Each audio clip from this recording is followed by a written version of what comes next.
नमस्कार बच्चों, आप सभी का स्वागत है आपके अपने यूट्यूब चैनल होम साइंस में, जिसमें आज आप सभी देखने वाले हैं MA second semester home science की क्लास। और आप सबका पेपर 3 है। तो पेपर 3 आप सब ने देखा होगा कि मानव विकास में आकलन के तरीके एवं तकनीक, यही आपका नेम है पेपर 3 का। ठीक है, तो नाम याद रखना, पेपर 3 का क्या नाम है? तो मानव विकास में आकलन के तरीके एवं तकनीक। जो ह्यूमन डेवलपमेंट आपने फर्स्ट सेमेस्टर में पढ़ा, वही ह्यूमन डेवलपमेंट इसमें भी है, बस इसमें तकनीक का उपयोग किया गया है। तरीके क्या होंगे आकलन के, ये पढ़ना है। ठीक, तो बहुत ही इम्पोर्टेंट प्रश्न मैंने शामिल किया है आज के सेशन में। तो जो पहली बार जुड़े हैं वो चैनल को सब्सक्राइब करें, वीडियो को शेयर करें, और जो क्लास ज्वाइन करना चाहते हैं, कोई प्रेशर नहीं है, पर जो लाइव क्लास अटेंड करना चाहते हैं या ज्वाइन करना चाहते हैं क्लास, नीचे सब्सक्राइब बटन के जस्ट बगल में ही ज्वाइन बटन है, वहाँ पर क्लिक करें और क्लास ज्वाइन करें। वहाँ पर आपको डेली क्लास प्रोवाइड कराई जाएगी। ठीक, तो आगे बढ़ते हैं महत्वपूर्ण प्रश्नों के साथ। तो पेपर नज़दीक है तो रिवीजन करते रहिए और पढ़ते रहिए, पेपर बहुत अच्छा होगा। आप सभी के पेपर से पहले संपूर्ण तैयारी कराई जाएगी, जैसा कि आप सबको पता है इस चैनल पर। तो जो नहीं सब्सक्राइब किए हैं, सब्सक्राइब अवश्य कर लें। मिलते हैं, आगे देखते हैं। आपके प्रश्न के पास पहुंचते हैं। प्रश्न क्या है? लाइक शेयर सब्सक्राइब करते रहिए। आप सब ऐसा ना किया करो, लाइक शेयर सब्सक्राइब जरूर किया करो। आप सब ऐसे करते हो कि सब्सक्राइब ही नहीं करते हो, डेली क्लास अटेंड करते हो। कहीं पर देखते हैं इतने व्यूअर होते हुए भी आप लाइक नहीं करते हो। ऐसा बिल्कुल मत, देखते तो इतने लोग हो पर लाइक क्यों नहीं करते हो? ऐसा ना किया करो, लाइक शेयर सब्सक्राइब जरूर किया करो। इसमें आपका कुछ नहीं जाता, आपका ही प्रॉफिट होगा, क्योंकि जब आप लाइक शेयर सब्सक्राइब एक्टिव रहेंगे इस चैनल पर, तब आपके पास जैसे ही मैं कोई वीडियो अपलोड करती हूँ, वैसे ही आपके पास नोटिफिकेशन पहुँचेगा। ठीक, अगर आप एक्टिव नहीं रहेंगे तो आपके पास ये मैसेज नहीं पहुँचता है और आप क्लास से वंचित रह जाते हैं। तो ऐसा बिल्कुल मत करिए। ठीक, आगे बढ़ते हैं, देखते हैं आज का प्रश्न। बहुत इंपॉर्टेंट प्रश्न है, आईएमपी करके याद कर लेना। ओके, तो आकलन जिसे हम कहते हैं असाइनमेंट। असाइनमेंट का अर्थ और प्रकार बताइए। ठीक, तो असाइनमेंट का अर्थ क्या है, प्रकार क्या है? ठीक, तो आकलन का अर्थ क्या है? Meaning of assignment. ओके, तो मीनिंग ऑफ असाइनमेंट का आप किसी ने कमेंट किया था, मैम असाइनमेंट के बारे में पढ़ाइए, तो इसीलिए मैं सबसे पहले यही ही प्रश्न लिया। ठीक, तो आइए जानते हैं सरल भाषा में आकलन का अर्थ क्या होता है बच्चों। अगर नॉर्मल भाषा में देखा जाए तो आकलन का क्या अर्थ होता है? जैसे कि पास बैठाना एवं अवलोकन करना। यदि कक्षा की बात की जाए तो आपने ईसीसी में पढ़ा, ईसीसी में पढ़ा कि जो छोटे बच्चे होते हैं, और न्यू एजुकेशन पॉलिसी के अकॉर्डिंग मैंने बताया था ना, 5+3+3+5। इसमें जब 5 में बच्चे जाते हैं तब वहाँ पे बच्चों को क्या किया जाता है? उनको पढ़ाया जाता है आंगनबाड़ी में, उनको पास में बैठना, अवलोकन करना। यदि कक्षा की बात की जाए तो पाठ्यक्रम से संबंधित विद्यार्थियों की प्रगति एवं उपलब्धियों की जानकारी एकत्रित करने, वर्णन एवं विश्लेषण करने की सुनियोजित एवं निरंतर प्रक्रिया को ही क्या कहते हैं? आकलन कहा जाता है। ग्रहण करना ही आकलन कहलाता है। ठीक, किसी टॉपिक पे। ठीक, इरविन के अनुसार इरविन ने कहा कि आकलन छात्रों के व्यवस्थित विकास के आधार का अनुमान है। ये राइटर का नाम याद रखना, बार बार बोलते हैं राइटर का नाम याद रखा करो। जिसने डिफाइन किया है याद रखें, क्योंकि डिफाइन बहुत इम्पोर्टेंट होता है। ठीक, और क्या जो आकलन होता है छात्रों के व्यवस्थित विकास के आधार का अनुमान है।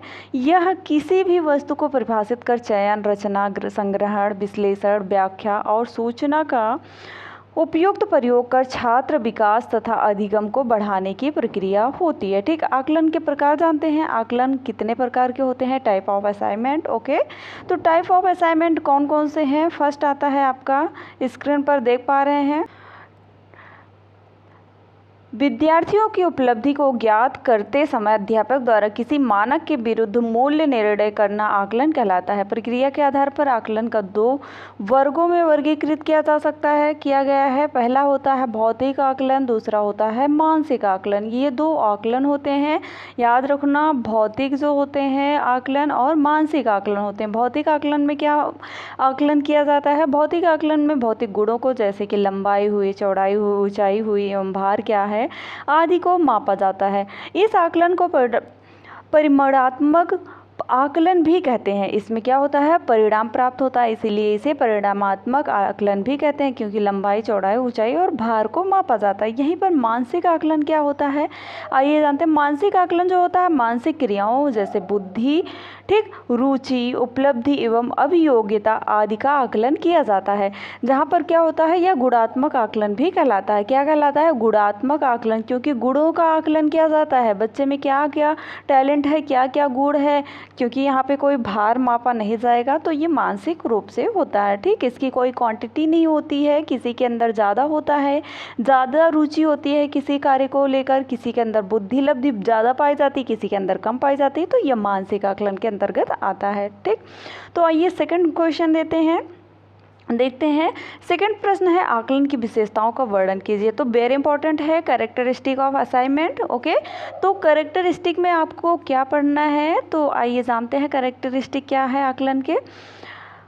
आकलन द्वारा यह ज्ञात किया जाता है कि बालक ने शिक्षण के अंत में वास्तविक अर्थों में क्या क्या सीखा है। ठीक, एक अच्छे आकलन में 5 गुणों का होना आवश्यक है, और शिक्षक के छात्रों का आकलन करने से पूर्व यह ज्ञात कर लेना चाहिए कि आकलन में ये विशेषताएं हैं अथवा नहीं है। ठीक, आकलन की ये विशेषताएं निम्नलिखित होती हैं। पहला होता है वैधता। ठीक, तो आकलन अगर आप देख लें कौन से बच्चे में क्या गुण पाए जाते हैं। ठीक, तो आकलन ये छात्रों का आकलन करने से पूर्व यह ज्ञात कर लेना चाहिए कि उनमें क्या विशेषताएं हैं, ठीक, हैं या नहीं है। ठीक, तो आइए जानते हैं।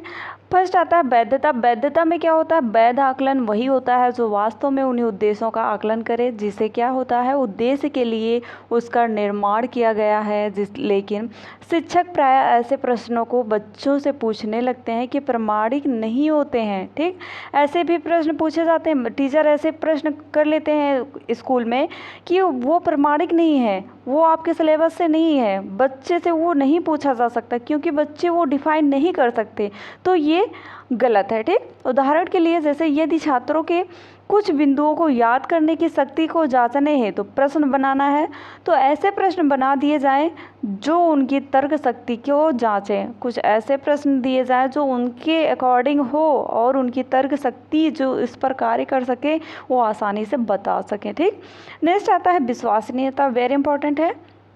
ऐसे भी प्रश्न पूछा जा सकता है कि आकलन की विशेषताओं में विश्वसनीयता का क्या रोल है। ठीक, तो विश्वसनीयता में क्या होता है? किसी भी आकलन का यह सबसे पहला एवं महत्वपूर्ण गुण होता है। आकलन किसी भी समय या परिस्थिति पर किया जाए किंतु उसका परिणाम सदैव समान ही होता है। ठीक, क्या होता है? सदैव समान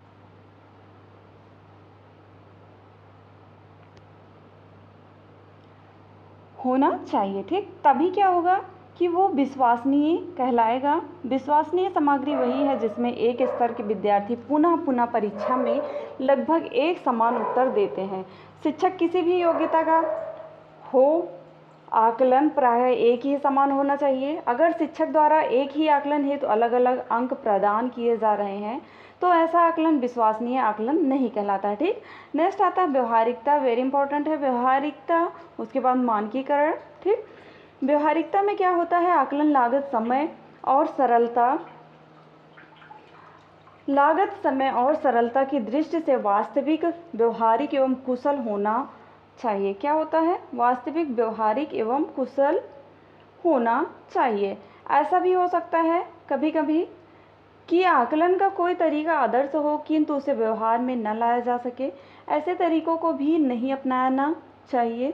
उदाहरण के लिए जैसे प्रयोगात्मक परीक्षाओं में सभी विद्यार्थियों को एक प्रयोग के स्थान पर अलग अलग प्रयोग देना अधिक सुविधाजनक एवं व्यवहारिक होता है। ठीक, क्योंकि सबसे एक प्रयोग करवाने है तो एक प्रकार के अनेक यंत्र उपलब्ध करवाने होंगे, हो सकता है यह संभव ना हो। ठीक, मानकीकरण क्या है? एक अच्छे आकलन की यह भी एक विशेषता होती है कि वह मानकीकृत होना चाहिए। ठीक, विद्यालय में प्रायः जो परीक्षण किए जाते हैं वे राष्ट्र एवं राज्य के लिए किए जाते हैं, लेकिन मानकीकृत आकलन वह होता है जो कक्षा स्तर को सम्मिलित करता है। ठीक, आकलन एवं मूल्यांकन किसी सीमा तक प्रशासन प्रक्रिया के समान है। इसी मानकीकृत निरूपित करता है। आकलन का प्राप्तांक प्रत्येक विद्यार्थियों का समान होना चाहिए। मानकीकृत आकलन में कई गुण होते हैं तो उसे अद्वितीय एवं मानक बनाते हैं। ठीक, मानकीकृत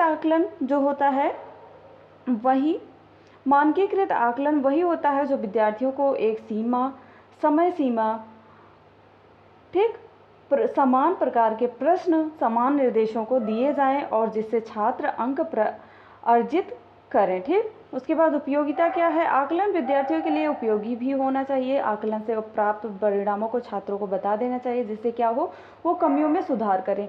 आकलन द्वारा इसका पता लगाया जा सकता है कि किस दिशा में सुधार करना है या सुधार पठन सामग्री से अध्यापन विधि आदि में हो सकता है। इस प्रकार आकलन विद्यार्थियों की एक अध्यापकों को कमियों को जानने एवं उन्हें दूर करने में बहुत ही लाभकारी होता है। तो आई होप आपने बहुत अच्छा समझा। अभी तक लाइक शेयर नहीं किया है तो लाइक शेयर सब्सक्राइब कर लें। अंत में जाते समय मिलते हैं नेक्स्ट वीडियो में नेक्स्ट टॉपिक के साथ। तब तक के लिए जय माता रानी। पढ़ते रहो, मुस्कुराते रहो।